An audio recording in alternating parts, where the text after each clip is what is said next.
মির্চির বিশেষ নিবেদন Times of পুরাণ।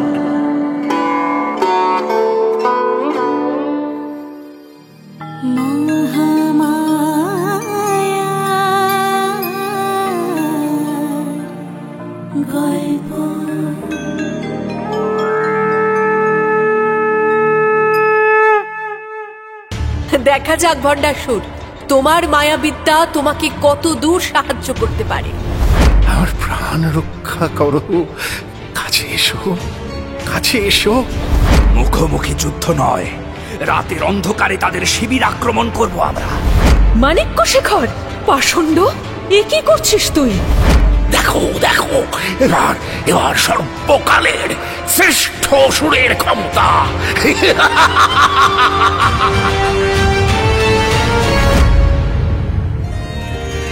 শুনছেন দেবী ভাগবত মহাপুরাণ অবলম্বনে মহামায়ার গল্প।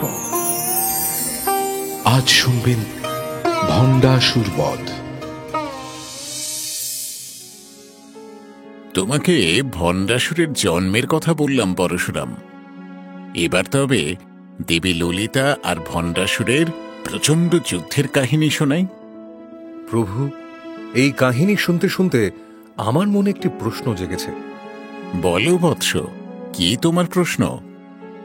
প্রভু, একটু আগে আপনি বলছিলেন দেবী লক্ষ্মীর এক ভক্ত অনুচর মানিক্য শেখর তারই শাপে অসুরত্ব প্রাপ্ত হয়েছিল, আর সেই মানিক্য শেখরই হল এই ভণ্ডাসুর।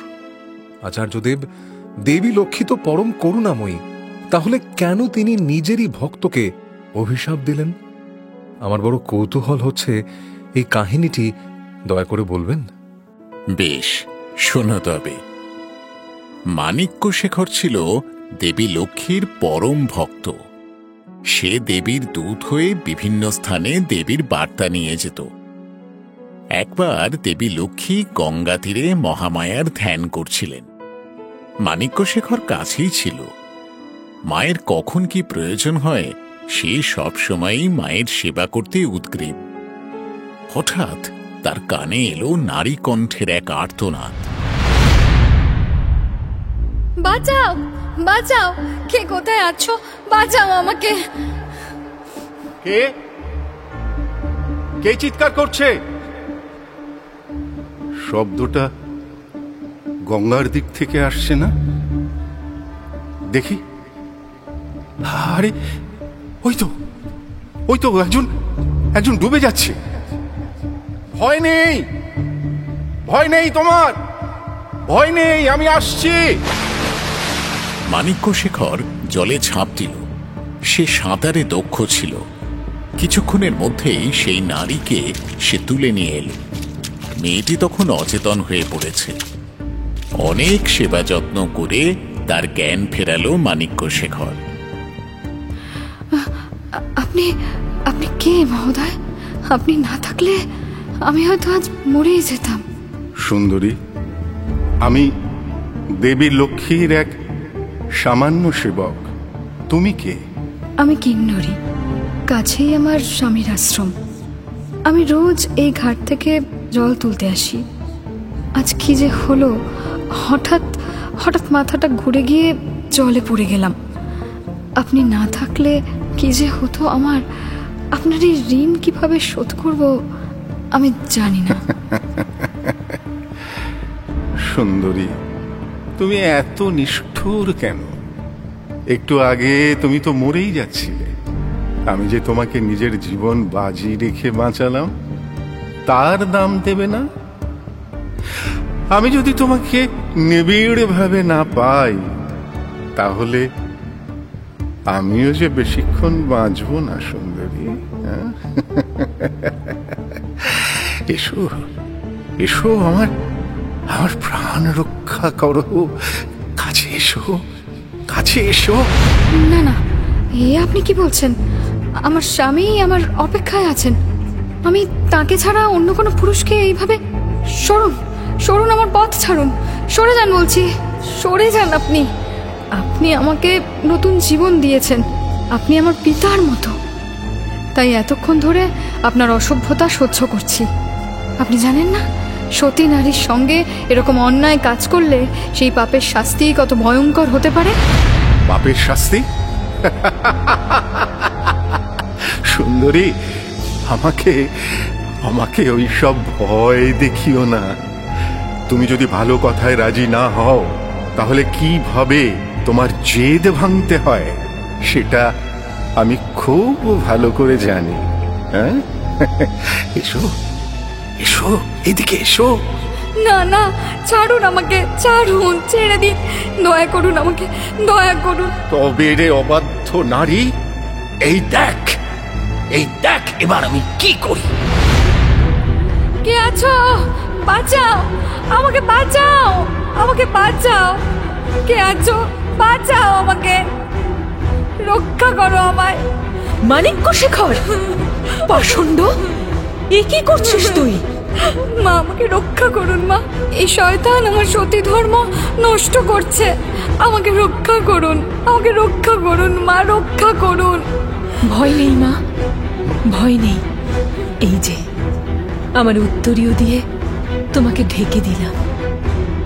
যাও, নিশ্চিন্তে তোমার ঘরে ফিরে যাও। আমি আছি, কেউ আর তোমাকে বিরক্ত করবে না। মা, মা গো, প্রণাম জানাই আপনাকে, প্রণাম। পাষণ্ড মানিক্যশেখর, তোর এত বড় স্পর্ধা! তুই জানিস না এই বিশ্বে যত পতিব্রতা নারী আছে তারা সবাই আমার আশীর্বাদ ধন্য? তুই তাদেরই একজনের এই সর্বনাশ করলি? আমার অনুচর হওয়ার যোগ্য নস তুই। তোর আচরণ অসুরের মতো। যা, অসুর হয়ে জন্ম হোক তোর।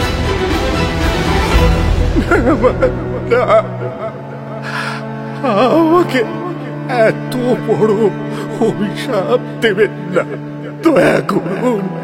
আপনাকে ছেড়ে, আপনার সেবা ছেড়ে আমি কোথায় যাব মা? সে কথা আগে মনে পড়েনি তোর? আমার শাপ অব্যর্থ, তোকে তোর পাপের শাস্তি পেতেই হবে। যা, দূর হয়ে যা আমার চোখের সামনে থেকে। না না মা, না, আপনি আমার উপর এত নিষ্ঠুর হবেন না। আপনার পায়ে পড়ি, আমাকে ক্ষমা করুন মা, ক্ষমা করুন মা। ত্রিদেবীর মধ্যে আপনি সত্য গুণের আধার। আপনার দয়ার কথা সবাই জানে। আমি এতদিন আপনার সেবা করেছি, আমাকে দয়া করুন মা, দয়া করুন, দয়া করুন। বেশ, আমি তো শাপ ফিরিয়ে নেব না। যে অন্যায় তুই করেছিস তার শাস্তি তোকে পেতেই হবে। তবে তুই একজন অসহায় নারীকে মৃত্যুর হাত থেকে রক্ষাও করেছিস, সেই পুণ্যের ফলও তোর প্রাপ্য।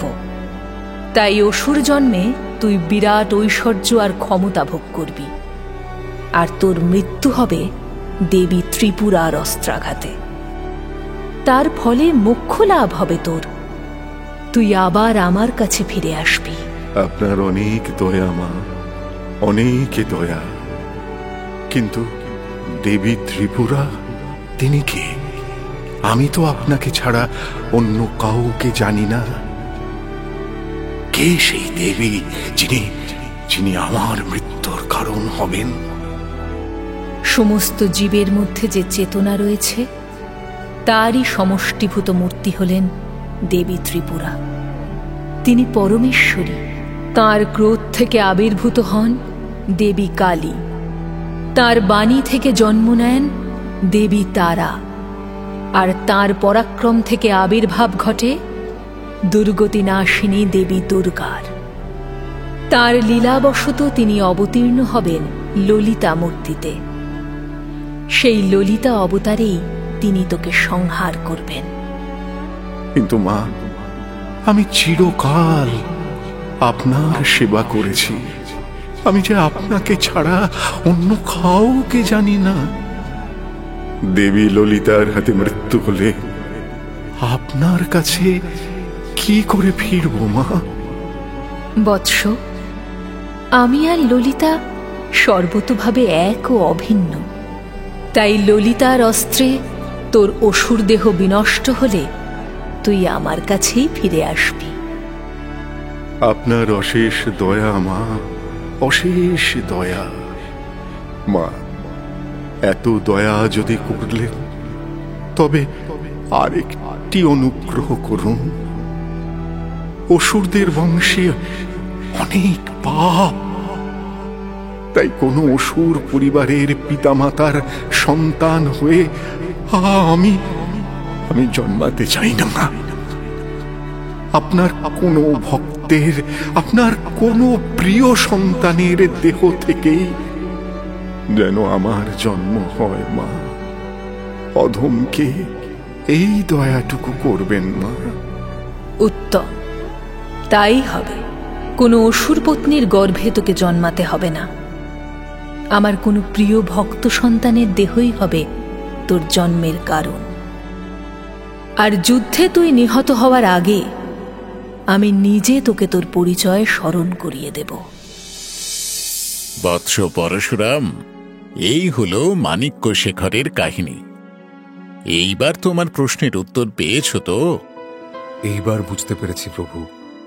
এই মানিক্য শেখরের আত্মাই প্রবেশ করেছিল লক্ষ্মীদেবীর প্রিয় সন্তান কামদেবের দেহবর্ষে, আর তাই চিত্রকর্মার সামনে হঠাৎ জীবন্ত হয়ে উঠেছিল ছাই দিয়ে বানানো সেই মূর্তি।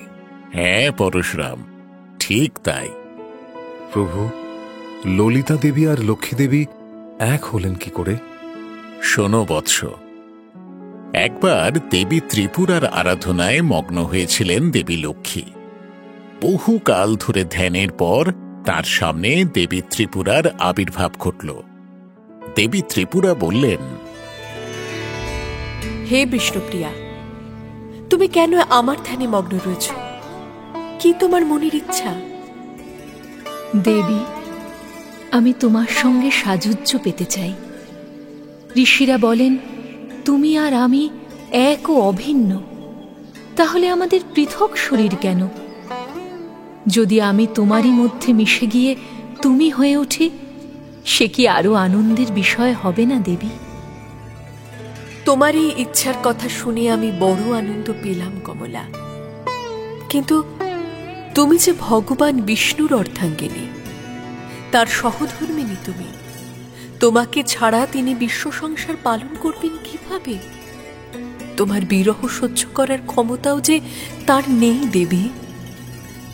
তবে তবে আমার ইচ্ছা কি অপূর্ণই থাকবে হে মহামায়া? কমলা, আমাদের রূপ আলাদা তো কি হয়েছে? তুমি যে শ্রী, তোমার স্বরূপ ধারণ করি যে আমি শ্রীবিদ্যা। আমার ভক্তগণ আমার নিবাসকে বলবে শ্রীপুর, আমার যন্ত্রকে বলবে শ্রীচক্র, আমার মন্ত্রকে বলবে শ্রীবিদ্যা। দেবী, যেহেতু তুমি আর আমি অভিন্ন, তাই আমার ভক্তেরা আমাকেও মহালক্ষ্মী নামে ডাকবে। সার্থক হলো। ধন্য তুমি মহাদেবী, ধন্য। কমলা, তোমার আরাধনার যে বীজ মন্ত্র, সেই লক্ষ্মী বীজের মধ্যেও তো আমিই আছি। আবার ঋগ্বেদের শ্রীসূক্ত মন্ত্রেও তোমার সঙ্গে আমিই থাকব। ভক্তরা আমাদের দুজনকে একসঙ্গে লাভ করবে, এই আমি কথা দিলাম। হে দেবী শ্রীবিদ্যা, তোমার জয় হোক, জয় হোক তোমার। তাই কি দেবতারা সেই মহাযজ্ঞের সময় শ্রীসূক্ত পাঠ করে দেবী ললিতার আরাধনা করেছিলেন? একেবারে ঠিক অনুমান করেছ বৎস। শোনো, এইবার তোমাকে দেবী ললিতা আর ভণ্ডাসুরের মহাযুদ্ধের কাহিনী শোনাই। হ্যাঁ প্রভু, অবশ্যই। এই কাহিনী শোনার জন্য আমি অধীর আগ্রহে অপেক্ষা করছি। দেবী ললিতা বিশাল এক শক্তি সেনা সঙ্গে নিয়ে চললেন যুদ্ধে। তার 4টি অস্ত্র থেকে আবির্ভূত 4 জন দেবী তার বিরাট বাহিনীকে পরিচালনা করতে লাগলেন। এই 4 জন দেবী কারা প্রভু? দেবী ললিতার রূপোর অঙ্কুশ থেকে আবির্ভূত হয়েছিলেন দেবী সম্পদকরী। রণকোলাহল নামক বিশাল এক হাতির পিঠে চড়ে তিনি চললেন যুদ্ধে। আর ললিতার প্রবাল দিয়ে গড়া পাশ থেকে আবির্ভূত হয়েছিলেন দেবী অশ্বারূঢ়া। অপরাজিত নামক সুন্দর এক ঘোড়ায় চড়ে তিনি যুদ্ধে চললেন। তাদের সঙ্গে চলল হাতি আর ঘোড়ার এক বিশাল বাহিনী। আর অন্য দুই দেবী কে কে? দেবী ললিতার বাম হাতের ইক্ষু ধনুক থেকে আবির্ভূত হয়েছিলেন দেবী রাজ শ্যামলা। ইনি দেবীর মন্ত্রীনাথা, অর্থাৎ প্রধানমন্ত্রী। গীতিচক্র রথে চড়ে তিনি যুদ্ধে চললেন। আর দেবী ললিতার ডান হাতের পঞ্চবান থেকে এলেন দেবী মহাবারাহী। ইনি দেবীর দণ্ডনাথা, অর্থাৎ প্রধান সেনাপতি। গিরিচক্র রথে চড়ে তিনিও যুদ্ধে চললেন। আর দেবী ললিতা? তিনি তো সকলের মধ্যমণি। তাঁর শ্রীচক্ররাজ নামক বিরাট রথের কেন্দ্রস্থলে তিনি বিরাজ করছেন। তাকে দেখে মনে হচ্ছে যেন যুদ্ধক্ষেত্রে ভোরের সূর্য উদয় হয়েছে। তার রূপে চারদিক আলো হয়ে গেছে। দেবী ললিতার এই বিশাল বাহিনীর সামনে অসুর সেনারা কি করল প্রভু? তারা একেবারে ধ্বস্ত হয়ে গেল। শক্তি সেনার সামনে অসুর সেনা কি টিকতে পারে? দেবী সম্পদকরীর হাতে প্রাণ হারালো সেনাপতি দুর্মদ, আর অশ্বারূঢ়া বধ করলেন সেনাপতি কুরণ্ডকে। দেবী নকুলী, দেবী তিরস্করিণী সকলেই বীর বিক্রমে অসুর সেনাদের সংহার করতে লাগলেন। দেবী কামেশ্বরীর নেতৃত্বে নিত্যা দেবীদের বাহিনী একের পর এক মহাদৈত্যকে সংহার করলেন। ভণ্ডাসুর তখন কি করল? তার অসুর সেনা দমনের খবর রাজধানীতে এসে পৌঁছল। ভণ্ডাসুর প্রথমে এই খবর বিশ্বাসই করেনি, কিন্তু খবর যে বয়ে এনেছে সেই পার্ষদ তার অতি বিশ্বস্ত। কিন্তু মাতৃকা শক্তির হাতে অসুরদের পরাজয়, এ কথা শুনে অবাক হয়ে গেল ভণ্ডাসুর। পরামর্শ করার জন্যে তার ধূর্ত সেনাপতি বিসঙ্গকে ডেকে পাঠাল সে। অসুররাজ ভণ্ডাসুরের জয় হোক। আপনি আমাকে ডেকেছেন রাজন? এসব কি ঘটছে বিসঙ্গ? আমি তো ভেবেছিলাম হাতে ফুলের বান নিয়ে লড়তে আসা ওই ললিতা দেবীর বাহিনীকে আমাদের অসুর বাহিনী ফোঁ দিয়ে উড়িয়ে দেবে। কিন্তু তার বদলে এই যুদ্ধে তো আমাদের তরফে ক্ষয়ক্ষতি বেশি হচ্ছে দেখছি। চিন্তা করবেন না অসুররাজ, শক্তি সেনাদের হারাতে হলে একটু কূট কৌশলের দরকার আছে। মুখোমুখি যুদ্ধ নয়, রাতের অন্ধকারে তাদের শিবির আক্রমণ করব আমরা। জয় আমাদেরই হবে। বেশ, জয়লাভ করতে যা যা করতে হয় তাই করো। ন্যায় অন্যায় বিচার করার কোনো দরকার নেই। এখন যে কোনো মূল্যে আমাদের শোনিতপুর নগর আর এই অসুরপুরীকে রক্ষা করতে হবে। মহারাজ, আপনার প্রাসাদ সম্পূর্ণ নিরাপদ থাকবে। এখন আজ্ঞা দিন, রাত নামছে। নৈশ অভিযানের জন্য আমরা প্রস্তুত হই। বিজয়ী হও। সে কি প্রভু, রাতের অন্ধকারের সুযোগ নিয়ে এইভাবে শত্রু শিবিরে আক্রমণ? এ যে ঘোর অন্যায়, এ যে অধর্ম। অসুরেরা কবেই বা ধর্ম আর অধর্মের বিচার করেছে বৎস? তবে তাদের এই নৈশ অভিযান কিন্তু সফল হল না, কারণ নিত্যা দেবীরা সজাগ ছিলেন। ছদ্মবেশে শিবিরে ঢুকে পড়া অসুরদের চিনে ফেলে তারা দ্রুত ব্যবস্থা নিলেন। তখন অবস্থা খারাপ দেখে সেনাপতি বিসঙ্গ চুপি চুপি পালিয়ে গেল সুন্নকপুরীতে। তারপর কি হলো প্রভু? দেবী কি নিজের সেনাবাহিনীর সুরক্ষার জন্য বিশেষ কোনো ব্যবস্থা নিলেন? হ্যাঁ বৎস, মন্ত্রীনাথা ও দণ্ডনাথার পরামর্শে দেবী আহ্বান করলেন জ্বালা মালিনীকে। প্রণাম মা ভগবতী, আমাকে আহ্বান করেছেন দেবী। এসো জ্বালামালিনী, আমার কথা মন দিয়ে শোনো। অসুরেরা ভীষণ ধূর্ত। আমাদের শক্তি সেনার সঙ্গে সরাসরি যুদ্ধে তারা বারবার হেরে যাচ্ছে। তাই রাতের অন্ধকারে তারা আক্রমণ করতে এসেছিল।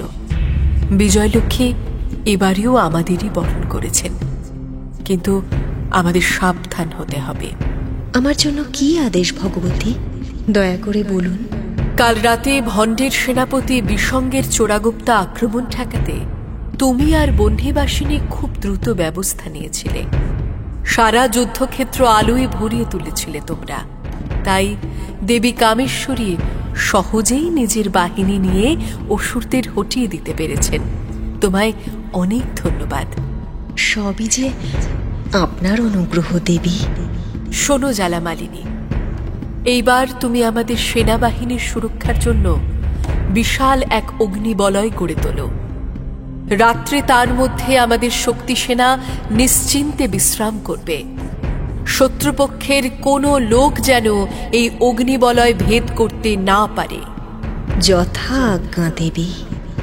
শোনো মন্ত্রীনাথা আর দণ্ডনাথা, আজ আবার যুদ্ধ শুরু হবে। ভণ্ডের পক্ষ থেকে এবার কোনো সেনাপতি এসেছে? ভণ্ডের 30 জন বীরপুত্র আজ যুদ্ধে এসেছে দেবী। তাদের সঙ্গে আছে বিরাট এক বাহিনী। দেবী, আদেশ করুন তাদের সকলের ছিন্নমুণ্ড এনে আপনার চরণে উপহার দেই। না মা, আজ আমি যুদ্ধে যাব। সে কি বালা, তুই যে এখনো শিশু, মাত্র 9 বছর বয়স তোর মা। তুই এই ভয়ানক অসুরদের সঙ্গে লড়বি কি করে? না না, এ হয় না মা। এ কথা শুনলে তোর পিতা ভগবান কামেশ্বর ভীষণ রাগ করবেন যে। না মা, ভণ্ডাসুরের সমস্ত পুত্রকে বধ করতে হলে আমার একার শক্তি যথেষ্ট। আমি যুদ্ধে যাবই। তুমি দেখো মা, আজ আমার তীরের আঘাতে ওদের কি অবস্থা হয়। বেশ, তুই যখন জেদ ধরেছিস তখন তোকে আটকানো যাবে না, সে তো জানি। এই নে, আমার বর্ম পরে তুই যুদ্ধে যা। মন্ত্রীনাথা, দণ্ডনাথা, তোমরা ওর খেয়াল রেখো। অবশ্যই দেবী, অবশ্যই। মা, তোমার চরণ বন্দনা করি। বিজয়িনী হও মা, বিজয়িনী হও। রাজহংসে টানা বিশাল এক বিমানে চড়ে ললিতা ও কামেশ্বরের কন্যা বালা সুন্দরী এলেন যুদ্ধক্ষেত্রে। সেই বিমানের নাম কর্ণীরথ। তাকে দেখে ভণ্ডের পুত্ররা তো প্রথমে খুব একচোট অট্টহাসি হাসল। মাত্র 9 বছর বয়সের এই বালিকা কিনা যুদ্ধ করবে। কিন্তু যুদ্ধক্ষেত্রে বালাদেবীর বীরত্ব দেখে তাদের মুখের হাসি শুকিয়ে গেল। বালার অস্ত্রাঘাতে অসুর সেনা ছিন্ন ভিন্ন হতে লাগল। ভণ্ডের পুত্রেরা প্রাণপণ চেষ্টা করল পরিস্থিতি সামাল দিতে, কিন্তু সেই বালিকার পরাক্রমের সামনে তাদের কোনো শক্তি কাজে লাগল না। তারপর কি হলো প্রভু? অসুরদের সেনাবাহিনীকে বিধ্বস্ত করার পর বালা তার ধনুকে যোজনা করলেন অর্ধচন্দ্র বাণ। বালার আদেশে সেই একটি বাণ থেকে মোট 30টি বাণ সৃষ্টি হল। সেই অর্ধচন্দ্র বাণের প্রচণ্ড আঘাতে মুহূর্তের মধ্যে যুদ্ধক্ষেত্রে লুটিয়ে পড়ল ভণ্ডের 30 জন পুত্র। আর বালা সুন্দরীর জয়ধ্বনিতে মেতে উঠলেন দেবীরা। প্রভু, যুদ্ধক্ষেত্রে দেবী বালার পরাক্রমের কথা তো শুনলাম। ভক্তদের তিনি কিভাবে কৃপা করেন তাও আমি জানতে চাই ভগবান। দয়া করে সে কথা বলুন। বৎস, দেবী বালা সুন্দরীর শান্ত কুমারী মূর্তি চতুর্ভুজা। তার 2 হাতে বরাভয় আর 2 হাতে পুঁথি ও জপমালা। তিনি কৃপা করলে ভক্তের ব্রহ্মবিদ্যা লাভ হয়। তিনি যে স্বয়ং গুরুমূর্তি, তিনি সকল মহাবিদ্যার আকর। ধন্য ধন্য দেবী বালা সুন্দরী। তার শিশুরূপের মধ্যে এত রহস্য, এত অদ্ভুত মহিমা লুকিয়ে আছে তো ভাবাই যায় না প্রভু। দয়া করে বলুন, যুদ্ধক্ষেত্রে তারপর কি ঘটল? অসুর পক্ষের দূতরা ভণ্ডের পুত্রদের মৃত্যুর খবর পৌঁছে দিল সুন্নকপুরীতে। রাগে, ক্ষোভে, দুঃখে জ্বলে উঠল ভণ্ডাসুর। সেনাপতি বিশুক্র, রথ সাজাও। এইবার আমি নিজে যুদ্ধে যাব। আমার বীর পুত্রদের যে দেবী কেড়ে নিয়েছে তাকে আমি ছিন্ন ভিন্ন না করা পর্যন্ত আমার শান্তি নেই। আমার শান্তি নেই। এই মুহূর্তে যুদ্ধে যাব আমি। না মহারাজ, এই শত্রুর শক্তি বড়ই প্রবল। সামনাসামনি যুদ্ধে দেবী ললিতাকে হারানো অসম্ভব। তাহলে কি করব? কাপুরুষের মতো হাত গুটিয়ে বসে থাকবো? আমার সন্তানদের মৃত্যুর প্রতিশোধ চাই, চাই আমি, নির্মম প্রতিশোধ। অবশ্যই মহারাজ, কিন্তু প্রতিশোধ নিতে হবে চোরা পথে। অসুররাজ, আমি মায়া বলে জয়বিঘ্ন নামক একটি যন্ত্র সৃষ্টি করছি। এই যন্ত্রের প্রভাবে ললিতার শক্তি সেনারা নিষ্ক্রিয় হয়ে যাবে, পরিশ্রম ছাড়াই ক্লান্ত হয়ে পড়বে। তখন আমরা সদল বলে ঝাঁপিয়ে পড়ে তাদের সব কটাকে শেষ করব। বেশ, তবে তাই হোক। তাড়াতাড়ি নির্মাণ করো সেই যন্ত্র। আমি এই দেবীর শেষ দেখতে চাই। ধূর্ত অসুর সেনাপতি বিশুক্র নির্মাণ করল জয়বিঘ্ন যন্ত্র। সেই যন্ত্রের প্রভাবে ক্লান্ত হয়ে পড়ল দেবী ললিতার শক্তি সেনা। তাদের হাত পা যেন অবশ হয়ে আসছে, ধনুক তোলবার সাধ্যটুকু পর্যন্ত নেই। তখন বিশুক্র দেবীর বাহিনীর দিকে পর্বতের মতো বিশাল এক আসুরিক গজদানবকে এগিয়ে দিল। তার নাম গজাসুর। যুদ্ধক্ষেত্রের অবস্থা দেখে দেবী ললিতা তখন কামেশ্বরকে বললেন, স্বামী, অসুরদের মায়ায় আমার সেনাবাহিনী যে যুদ্ধের ক্ষমতা হারিয়েছে। আর ওই দেখুন, তাদের পিষে ফেলতে ছুটে আসছে মহাবলশালী গজাসুর। আমাদের বিজয় লাভের পথে এ কোন বিঘ্ন উপস্থিত হলো স্বামী? দেবী, তুমি অপরাজিতা। তোমার বিজয় রুখে দিতে পারে অসুর বাহিনীর কারোর এমন সাধ্য নেই। জয়ের পথে বিঘ্ন যদি এসেই থাকে, তবে স্বয়ং বিঘ্নেশ্বর সেই বিঘ্নের বিনাশ করবেন। এসো, আমরা তাঁরই আবাহন করি। কামেশ্বরের কথা শুনে স্মিত হেসে দেবী ললিতা তাকালেন স্বামীর মুখের দিকে। বিশ্বপিতা আর বিশ্বমাতার চোখে চোখে মিলনের ইঙ্গিত খেলে গেল, আর সেই আনন্দের আলো জমাট বেঁধে আবির্ভূত হলেন এক জ্যোতির্ময় দেবতা। কে তিনি প্রভু? তিনি কি স্বয়ং বিঘ্নেশ্বর? হ্যাঁ বৎস, ললিতা ও কামেশ্বরের পুত্ররূপে আবির্ভূত হলেন ভগবান মহাগণেশ। তার গায়ের রং ভোরের সূর্যের মতো। তিনি গজমুণ্ড, তার 10 হাতে 10 প্রহরণ। পুত্রকে দেখে আনন্দিত হয়ে দেবী বললেন, বৎস, মহাগণপতি, তোমার বিক্রমের তুলনা নেই। পুত্র, দেবশক্তির বিজয়ের পথে যে বাধা এসেছে তা নষ্ট করে দাও, ধ্বংস করো ওই গজাসুরকে। যথা আজ্ঞা মা। মায়ের আজ্ঞা পেয়ে মহাগণেশ তার যোগশক্তির বলে মুহূর্তের মধ্যে ধ্বংস করে দিলেন সেই জয়বিঘ্ন যন্ত্র। শক্তি সেনারা আবার নতুন উদ্যমে ঝাঁপিয়ে পড়ল অসুরদের ওপরে। অসুর বাহিনী একের পর এক প্রাণ হারাতে লাগল। আর সেই গজাসুর, তার কি হলো? সেই ভয়ানক গজাসুরের ওপর ঝাঁপিয়ে পড়ে গর্জন করতে করতে তাকে বধ করলেন মহাগণপতি স্বয়ং। তার জয়ধ্বনিতে মুখরিত হয়ে উঠল আকাশ বাতাস।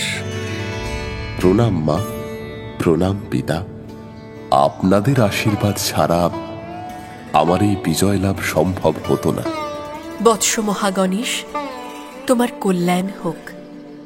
তুমি চিরকাল সকল দেবতার আগে পূজা পাবে পুত্র।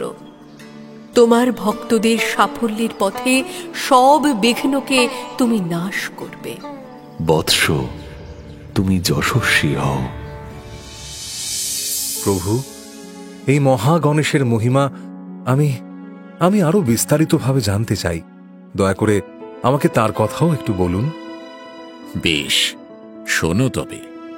বৎস, ভগবান মহাগণপতি তার 10 হাতে 10 দেবদেবীর আয়ুধ ধারণ করেন। তার হাতের গদা আর ধানের গুচ্ছ হল বরাহ আর ভূদেবীর চিহ্ন। চক্র আর পদ্ম হল বিষ্ণু আর লক্ষ্মীর চিহ্ন। ত্রিশূল আর পাশ হল হরগৌরীর চিহ্ন। আখ হল কামদেবের চিহ্ন, আর উৎপল হল রতিদেবীর চিহ্ন। এছাড়া দেবী পুষ্টির চিহ্ন বীজাপুর ফল আর পুষ্টিপতির চিহ্ন দন্তও তার হাতে থাকে। তার নিজস্ব চিহ্ন কি প্রভু? মহাগণেশ তার শুঁড়ে ধরে থাকেন একটি রত্নঘট। সেটি তো তার নিজস্ব চিহ্ন। ভক্তগণের বরদাতা এই মহাগণেশ কোথায় বিরাজ করেন প্রভু? তার শক্তি বা কি? মহাগণেশ বিরাজ করেন চিন্তামণি দ্বীপে, আর তার শক্তি হলেন মরীচি ঋষির কন্যা দেবী সিদ্ধলক্ষ্মী। তারা প্রসন্ন হলে দেবী ললিতা ও দেবী কামেশ্বর সহজেই প্রসন্ন হন বৎস। জয় হোক দেবী সিদ্ধলক্ষ্মীর, জয় হোক ভগবান মহাগণেশের। তাদের কাহিনী শুনে ধন্য হলাম। প্রভু, দয়া করে আমাকে এবার সেই যুদ্ধক্ষেত্রে আবার ফিরিয়ে নিয়ে চলুন। জয়বিঘ্ন যন্ত্রের দুর্দশা দেখে সেনাপতি বিশুক্র কিছুক্ষণের জন্য দমে গিয়েছিল, কিন্তু সে অত্যন্ত চতুর। আবার সে এক মায়া বিস্তার করল। এইবার শক্তি সেনাকে বিধ্বস্ত করার জন্য সে প্রয়োগ করল তৃষ্ণা অস্ত্র। সেই অস্ত্রের মায়ায় প্রবল তেষ্টায় ছটফট করতে লাগল দেবী ললিতার সেনাবাহিনী। কোনো ভয় নেই, দুষ্ট বিশুক্রের আসরিক মায়া এখনই দূরীভূত হবে। দেবী মন্ত্রীনাথা, আমি শক্তি সেনার তৃষ্ণা নিবারণের ব্যবস্থা করছি। আপনি এই ধূর্ত অসুরকে সংহার করুন, যাতে সে আর কোনো মায়া বিস্তার করতে না পারে। ওই দেখুন, সেনাপতি বিসঙ্গ তার বাহিনী নিয়ে উপস্থিত হয়েছে। তাকেও এইবার উচিত শিক্ষা দিতে হবে। রাতের অন্ধকারে সেনা শিবিরে আক্রমণ করার শাস্তি সে এবার পাবেই। অবশ্যই, কিন্তু তার আগেই আমাদের সেনাবাহিনীর তৃষ্ণা মেটাতে হবে। হে দেবী সুরা সিন্ধু, আপনি আবির্ভূত হন, প্রবল বর্ষণে তৃপ্ত হোক আমাদের বিশ্বস্ত শক্তি সেনা। দেবী দণ্ডনাথার আহ্বানে সাড়া দিয়ে আকাশ থেকে পানীয় বর্ষণ আরম্ভ করলেন দেবী সুরা সিন্ধু। আকণ্ঠ পান করে তৃপ্ত হল দেবী ললিতার শক্তি সেনা। তারপর ধূর্ত মায়াবী অসুর বিশুক্র কি আরো কোনো ইন্দ্রজাল রচনা করল প্রভু? না পরশুরাম, দেবী মন্ত্রীনাথা আর তাকে সেই সুযোগ দিলেন না। প্রবল বাণ বর্ষণ করে তিনি বিধ্বস্ত করে দিলেন তার রথ। নিহত হল তার সারথি।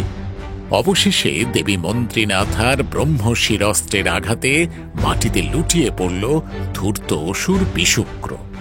আর বিসঙ্গ, তার কি হল? দেবী দণ্ডনাথা নিচের দীর্ঘ লাঙল দণ্ড নিক্ষেপ করে তাকে টেনে নিয়ে এলেন। তারপর মুষলের এক আঘাতে চূর্ণ করে দিলেন তার মাথা। ভণ্ডাসুরের সবচেয়ে বিশ্বস্ত দুই সেনাপতি প্রাণ হারাল। এইবার তবে বাকি কেবল ভণ্ডাসুর নিজে। তার কি পরিণতি হল ভগবান? দুই সেনাপতির মৃত্যুর খবর পেয়ে ভণ্ডের মনোবল ভেঙে গিয়েছিল। সেই রাতে ঘুম এলো না তার। এক রাশ দুশ্চিন্তা মাথায় নিয়ে সে নিজের ঘরে পায়চারি করে বেড়াচ্ছিল। রাগে, বিস্ময়ে, আশঙ্কায় তার কণ্ঠ উত্তরোত্তর বৃদ্ধি পাচ্ছে। না না না, এ অসম্ভব, এ অসম্ভব। কে কে ওই ললিতা দেবী? কে তার শক্তি? আমার অসুর সাম্রাজ্য স্থাপনের স্বপ্ন এইভাবে ভেঙে চুরমার হয়ে যাচ্ছে কেন? কেন? আমি সে কিছু বুঝতে পারছি না। কি এত আলোর ছটা কোথা থেকে আসছে? আপনি আপনি কে? কে আপনি?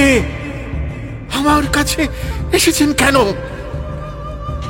দেবী লক্ষ্মীর দিকে অবাক বিস্ময়ে তাকিয়ে থাকতে থাকতে ভণ্ড ফিরে গেল সুদূর অতীতে। দেবীর কৃপায় তার মনে পড়ল অতীতের সেই দুষ্কর্ম, সেই অভিশাপের কথা। আস্তে আস্তে হাত জোড় করে সে বসে পড়ল দেবী লক্ষ্মীর সামনে। প্রণাম জানিয়ে বলল,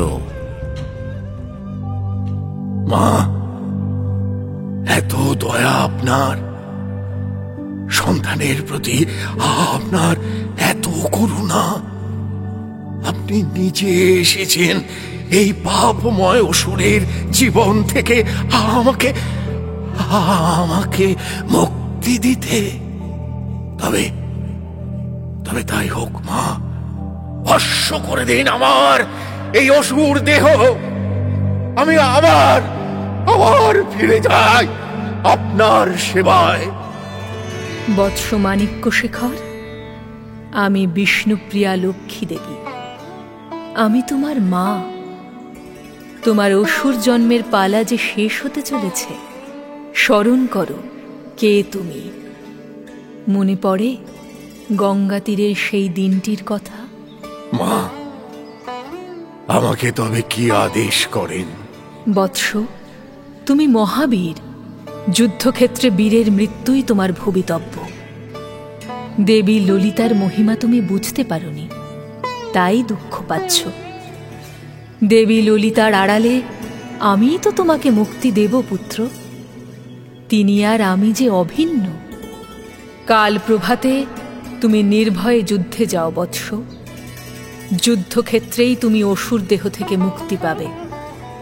তারপর তুমি ফিরে আসবে আমার কাছে। যথাজ্ঞা মা, আপনার শ্রীচরণে এই দাসানুদাসের কোটি কোটি প্রণাম। মাগো, কোটি কোটি প্রণাম। তোমার কল্যাণ হোক পুত্র। ভোরের আলোর মধ্যে মিলিয়ে গেলেন দেবী লক্ষ্মী। শান্ত মনে যুদ্ধের জন্য প্রস্তুত হল ভণ্ডাসুর। একদিকে দেবী আদি শক্তির শ্রেষ্ঠ মূর্তি ললিতা, আর একদিকে সর্বকালের সবচেয়ে ভয়ঙ্কর অসুর ভণ্ড। এই যুদ্ধ তো ভয়ানক হবেই। আকাশ থেকে দেবতারা রুদ্ধশ্বাসে দেখছিলেন কখন কি ঘটে।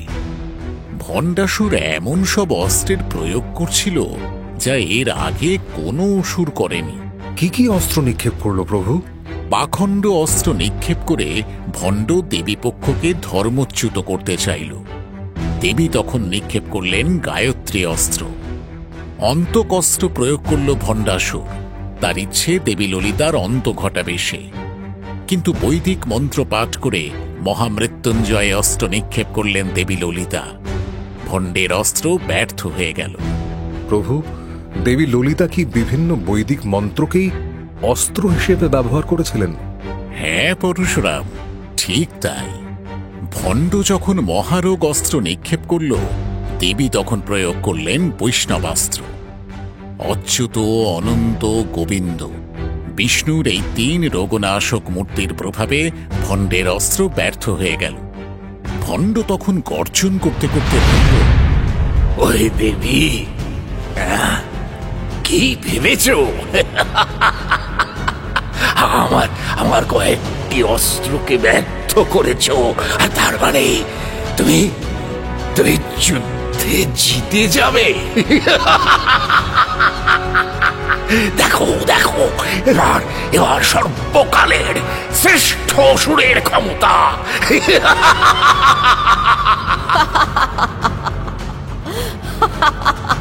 দেখা যাক ভণ্ডাসুর, তোমার মায়াবিদ্যা তোমাকে কত দূর সাহায্য করতে পারে। ভণ্ডাসুর তার মায়াবিদ্যার সাহায্যে অতীত, বর্তমান, ভবিষ্যৎ থেকে যুদ্ধক্ষেত্রে টেনে নিয়ে এলো অজস্র দৈত্য, দানব, রাক্ষসকে।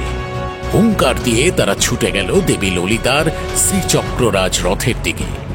দেবী ললিতা তখন ধ্যান যোগে স্মরণ করলেন বৈকুণ্ঠনাথ ভগবান নারায়ণকে। ভ্রাতা নারায়ণ, আপনি যুগে যুগে অধর্মের বিনাশ করে জগতে শান্তি প্রতিষ্ঠা করেন। এই যুদ্ধক্ষেত্রে অসুর বাহিনীকে বিধ্বস্ত করার জন্য আপনি এইবার আবির্ভূত হন ভ্রাতা। 10 অবতারের আবির্ভাব হোক।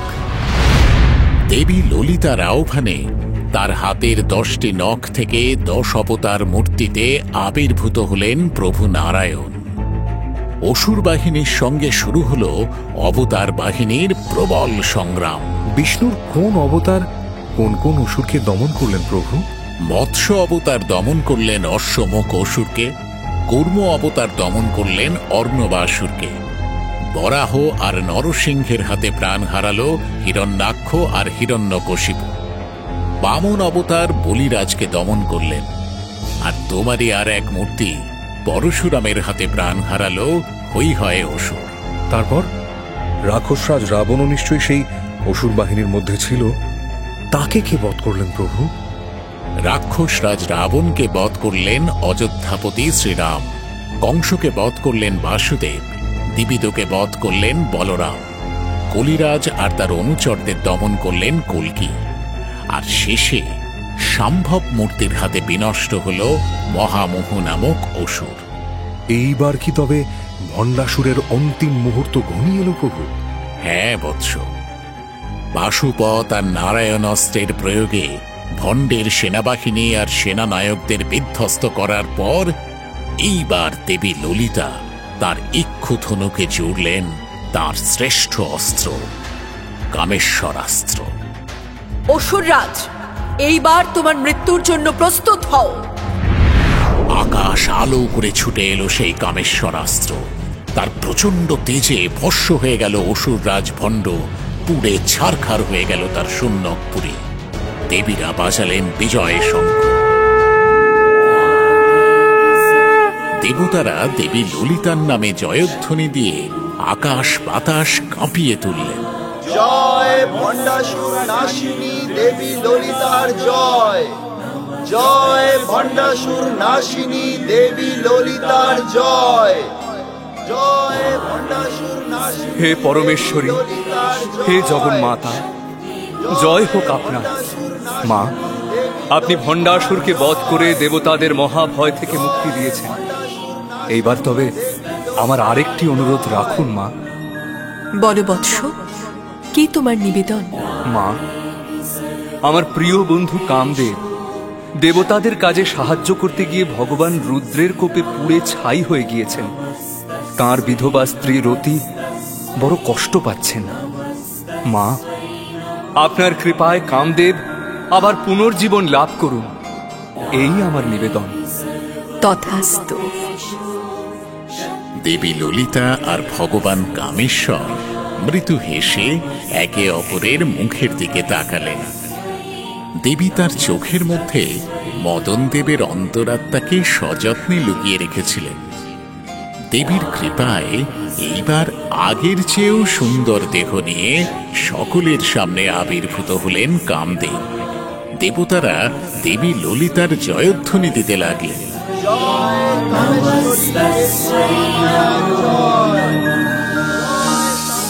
মাতা, আপনার শ্রীচরণে এই অধমের কোটি কোটি প্রণাম। মাতা, আপনি আমাকে বিরহ যন্ত্রণা থেকে মুক্তি দিলেন। আপনাকে কৃতজ্ঞতা জানানোর ভাষা আমার নেই। আপনাকে প্রণাম করি। বৎস কামদেব, কল্যাণ হোক তোমার। শোনো বৎস, নারায়ণীর বরে তুমি অজেয়। এইবার তোমার প্রভাব রুদ্রের ওপরেও পড়বে। তিনি আর তোমাকে বিনাশ করতে পারবেন না। তুমি রুদ্রজয়ী হও, এই আশীর্বাদ আমি করলাম।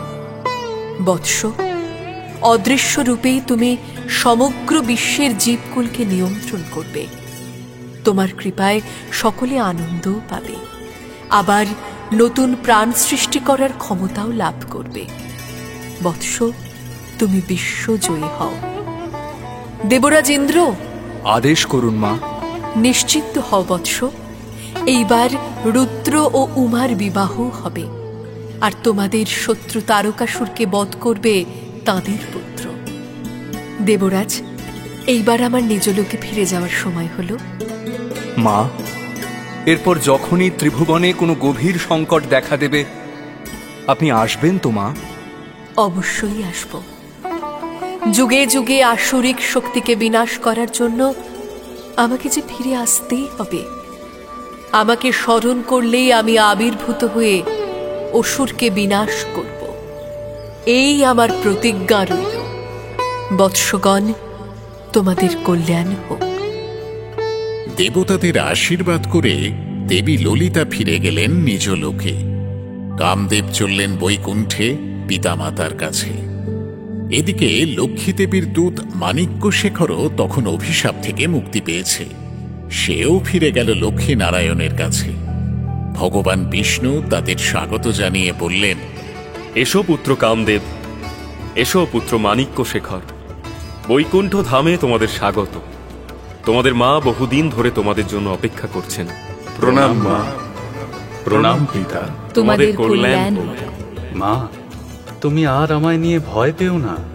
দেবী ললিতা নিজে আমাকে আশ্বাস দিয়েছেন, আমি এইবার দেবাদিদেব মহাদেবকেও সংসারী করে তুলতে পারবো। আমার আর কোনো ভয় নেই মা। বৎস, তোমার মতো পুত্র লাভ করে আমি গর্বিত। বৎস মাণিক্যশেখর, তোমার অভিশপ্ত জীবন শেষ হয়েছে। তুমি আবার আগের মতো আমার সেবায় নিযুক্ত হও। মা, আপনার অশেষ কৃপা মা। প্রভু, এই বিচিত্র ঘটনা প্রবাহের কথা যত ভাবছি ততই যেন ধাঁধা লেগে যাচ্ছে। শোনো বৎস, বুঝিয়ে বলি।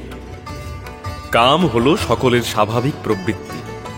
সেই কামকে যদি সংযত না রাখা যায়, কামের বশবর্তী হয়ে কেউ যদি অন্যকে আঘাত করে, তাহলে প্রকৃতি তাকে সেই আঘাত ফিরিয়ে দেয়। তাই তোমাকে অসুর জন্ম লাভ করে এত কষ্ট পেতে হলো বৎস।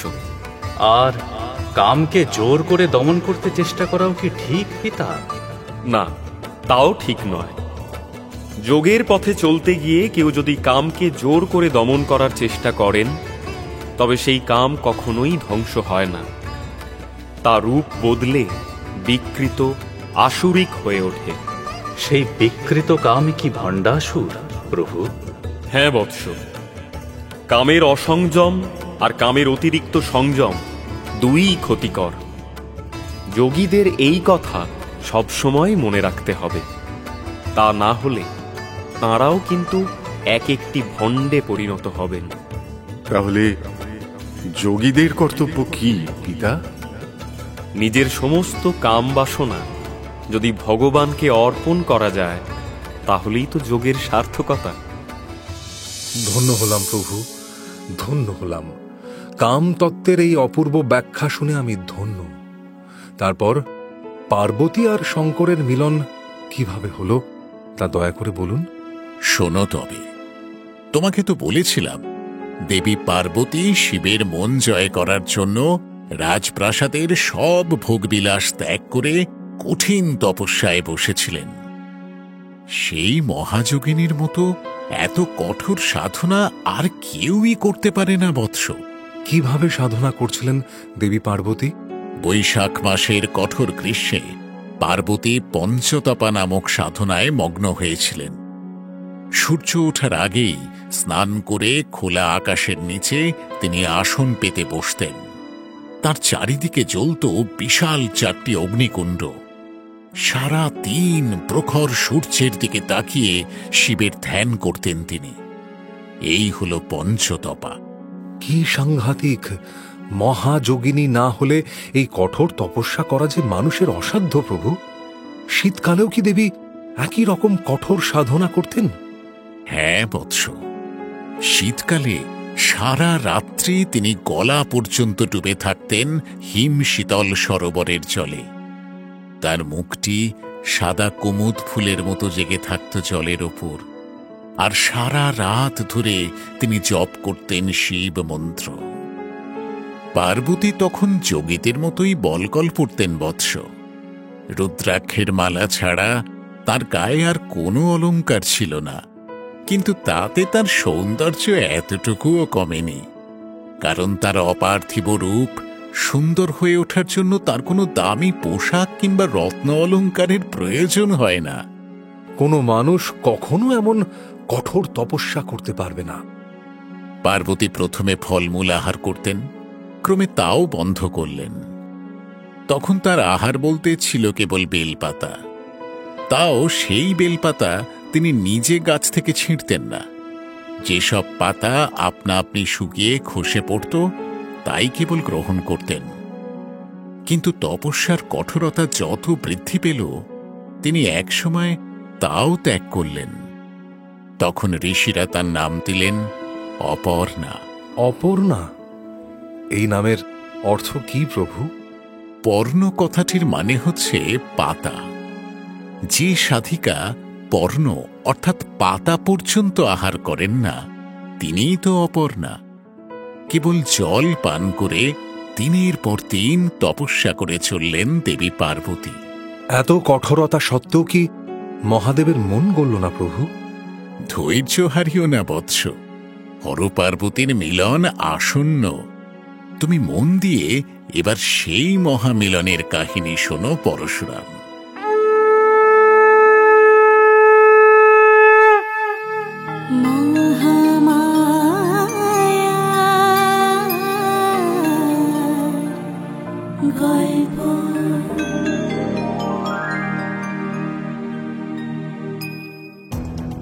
পার্বতীর তপস্যা কিভাবে সফল হল, কিভাবে 7 পাকে বাঁধা পড়লেন শঙ্কর আর উমা, কিভাবে পার্বতীর কোলে এলেন তার 2 পুত্র কার্তিক আর গণেশ, এই সব প্রশ্নের উত্তর নিয়ে ফিরে আসছি পরের পর্বে। শুনলেন দেবী ভাগবত মহাপুরাণ অবলম্বনে মহামায়ার গল্প।